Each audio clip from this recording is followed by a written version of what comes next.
అయ్యగారికి వందనాలు, అమ్మగారికి వందనాలు, కూడి వచ్చిన సంఘానికి అందరికీ నా హృదయపూర్వక వందనాలు తెలియజేస్తున్నా. సాక్ష్యం ఏంటంటే, ఒకరోజు మా వాళ్ళకి బాగా జ్వరం కలిగిందన్నమాట. జ్వరము ఒళ్ళొప్పులు వచ్చింది. ఒళ్ళొప్పులు వస్తే నేను చెప్పా కదా పోయినసారి 41 రోజు ఉపవాసం ఉన్నానని, ఆ ఉపవాస ప్రార్థనలోనే ఉన్నా.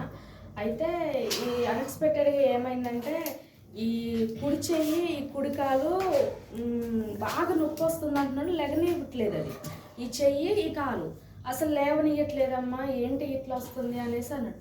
నాకైతే అసలు ఎంత భయం వేసింది. కుడి చెయ్యి, కుడి కాలు ఇట్లా లెక్కపోవడం ఏంది, ఇదేందిరా నాయన అనుకొని అసలు చాలా భయం వేసింది. ఏం చేయాలో టెన్షన్ వస్తుందో అర్థం కాలేదు నాకు.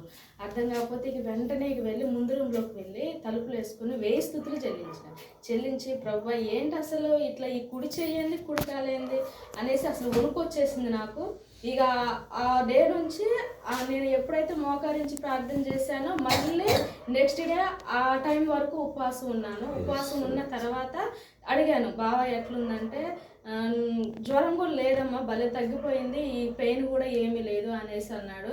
నేను ఇక అప్పుడే మళ్ళీ మోకరించి ప్రార్థన చేశాను, ప్రభా ఒక్కరోజు నేను ఉపవాసం ఉన్నందుకు నా భర్తకి నువ్వు తగ్గించావు ప్రభా అనేసి వెంటనే దేవుడికి కృతజ్ఞతగా నేను ప్రార్థన చేసుకున్నా. తర్వాత ఏంటంటే లాస్ట్ ఇయర్ కొంచెం వడ్లు అనేది పండలేదు, తక్కువ పండాయి. నేను మన ఉపవాస ప్రార్థనలో పెట్టా, ప్రభా ఈ సంవత్సరము వడ్లు మేము అనుకున్నంత పండితే నీకు నేను బియ్యం ఇస్తాను అనేసి నేను ప్రార్థన చేశాను. ఎప్పుడూ 30 కాటాలు అయ్యాయి. ఈ సంవత్సరం కూడా అలానే 30 కాటాలు అయ్యాయి. కానీ పోయిన సంవత్సరం మాత్రం వర్షాలు లేక తక్కువైంది. మిల్లు అతను కూడా మోసం చేశాడు.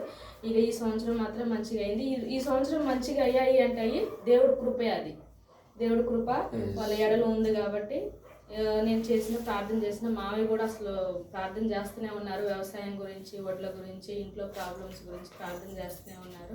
మీరు కూడా సంఘం కూడా ఒకసారి జ్ఞాపకం చేసుకొని మీ ఏకాంత ప్రార్థనలో చేసి మా గురించి ప్రార్థన చేయండి. ఈ సాక్ష్యం దేవుడు దీవించును.